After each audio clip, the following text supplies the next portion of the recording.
Dear students, today we'll be discussing about the 10th chapter, India After Independence, of the book Our Past 3. In today's session, we'll be discussing about the conditions of India after independence. The major objectives of today's lesson are immediate effects of the partition, challenges before the new nation, framing of the Constitution, the Constituent Assembly of India, history of the Constituent Assembly, members of the Constituent Assembly, stages of the Constituent Assembly in framing the Constitution of India, and the basic features of the Indian Constitution. In this lesson, you will be able to understand about the new divided nation, that is India, the post-independence scenario of India, appreciate the efforts of the Constituent Assembly in framing of the Constitution of India. In the previous chapter, we have learnt about the national movement which led to the independence of India. Before we walk the path of post-independence, tell me students, when India became independent? Yes, India became independent on 15th August 1947. Why did India got partitioned? Yes, the partition was caused due to the religious issues. What were the immediate effects of the partition? Yes, you are right. Let's see what were the immediate effects of the partition. The partition of India and Pakistan affected people on both sides, especially in the region of Punjab. Millions of people had to migrate from the either side. The partition triggered riots that led to large-scale violence. Women faced brutality and were killed. Starvation, spread of diseases like cholera, and killings were rampant. Along with these immediate effects of partition, there were many other challenges before the new nation. What were these challenges? Let's discuss them one by one.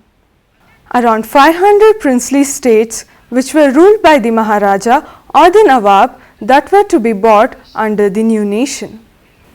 In the long term, hopes and expectations of the population as large as 345 million in 1947 had to be served. India's population was not only large but was also divided. There were divisions between high and low castes, majority of the Hindu community and Indians who practiced other faith, speakers of different languages, people who wore different kind of dress, who ate different varieties of food, and people who practiced different professions. The challenges also include the problems of casteism, gender inequality, and oppression of minority communities, the absence of a constitution, the problem of development that would be required for a stable economic growth, the problem of high illiteracy amongst the poor and the rural population, the problem of improper healthcare facilities, and so on. Could India overcome these challenges? Yes, but it needs time. There were some basic and immediate needs that had to be fulfilled by the new and independent nation. They were: 1. Framing of the new constitution. 2. Formation of states. 3. Planning for the development of the nation. In this episode, we'll be discussing about the topic, the framing of the new constitution. What is the constitution? Yes, the constitution is the fundamental law of a country that reflects the fundamental principles of which the government of the country is based. Students, do you know What is a constituent assembly? Yes, as you have learned in your political science class, constituent assembly is a body of elected representatives which is assembled for the purpose of drafting of the constitution. The Constitution of India was drafted by the Constituent Assembly of India and it was implemented under the Cabinet Mission Plan on 16th May 1946. The Constituent Assembly of India was elected to write the Constitution of India. Who was the chairman of the drafting committee?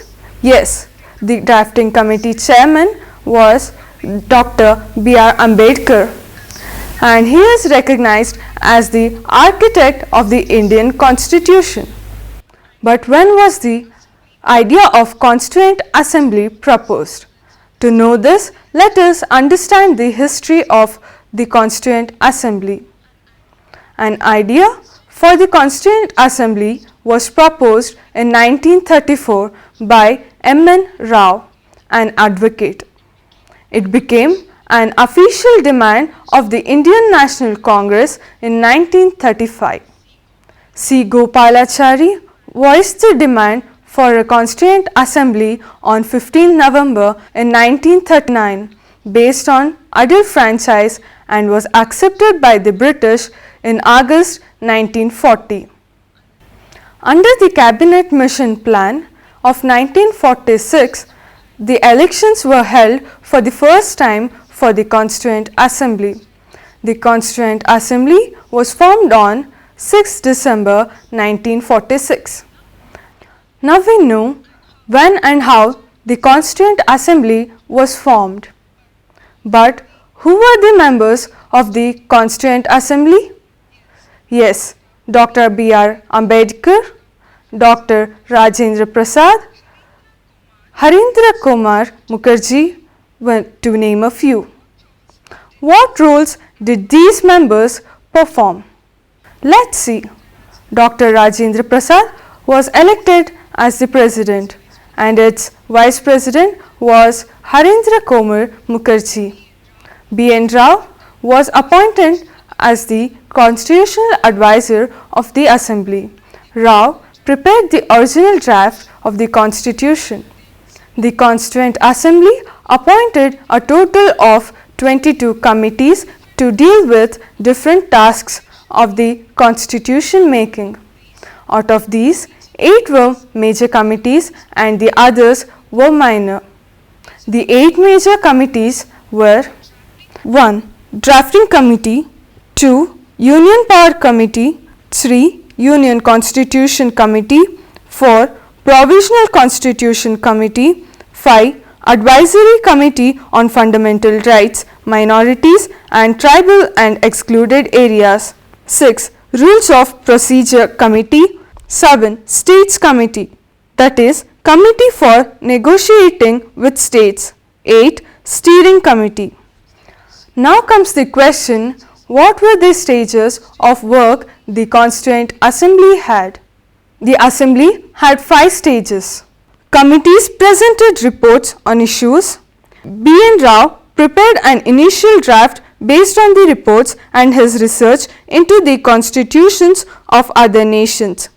The drafting committee, chaired by B.R. Ambedkar, presented a detailed draft constitution which was published for public discussion. The draft constitution was discussed, amendments proposed and enacted. The constitution was adopted with a committee of experts led by the Congress party known as the Congress Assembly Party played a pivotal role. I am sure students, you all have understood the role of Constituent Assembly in framing the Constitution of India. Let us now look at some of the important features of the Indian Constitution.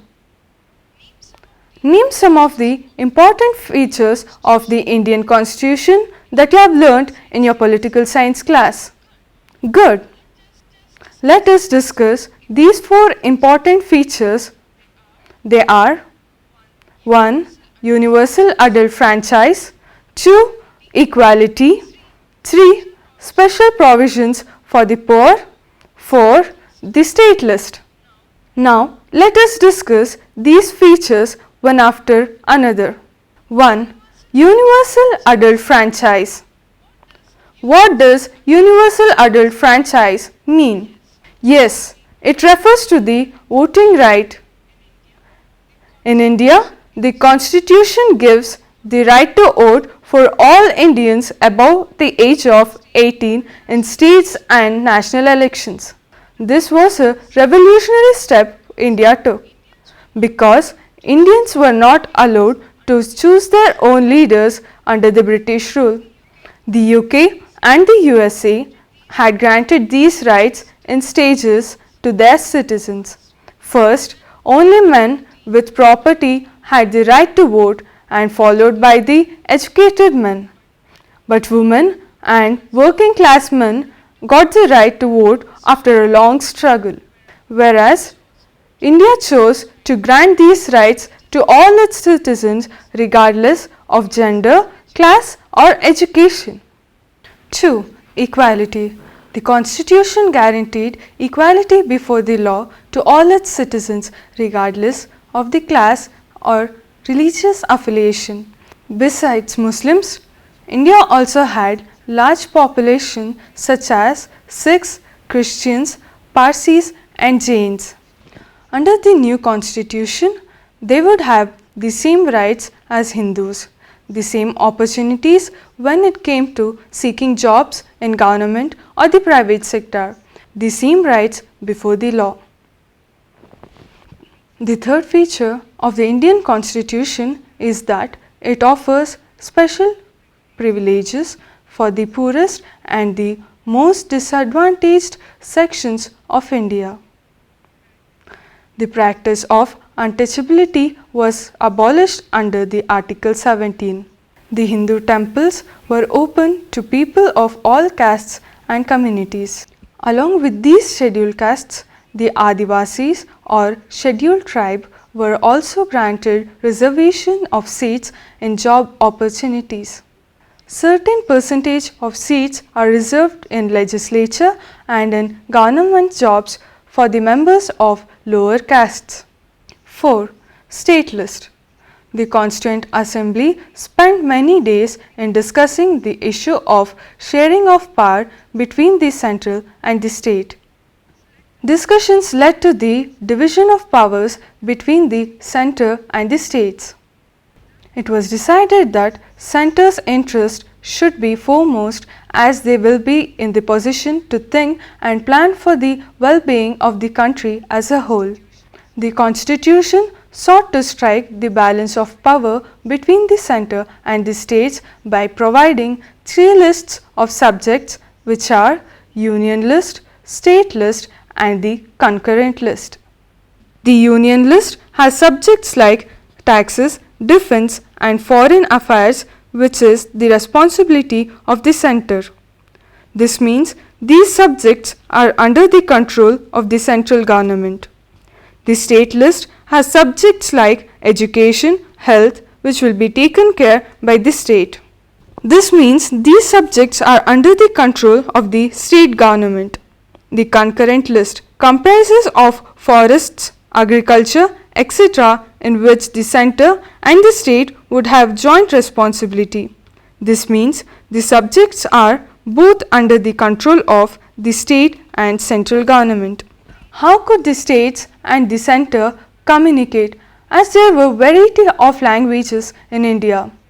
Yes, there was a need for a common language to communicate between the center and the states. This led to another major debate in the Constituent Assembly concerning the languages. Many members believed that English language should leave India with the British rulers. Its place, they argued, should be taken by Hindi. However, those who did not speak Hindi were of the different opinion.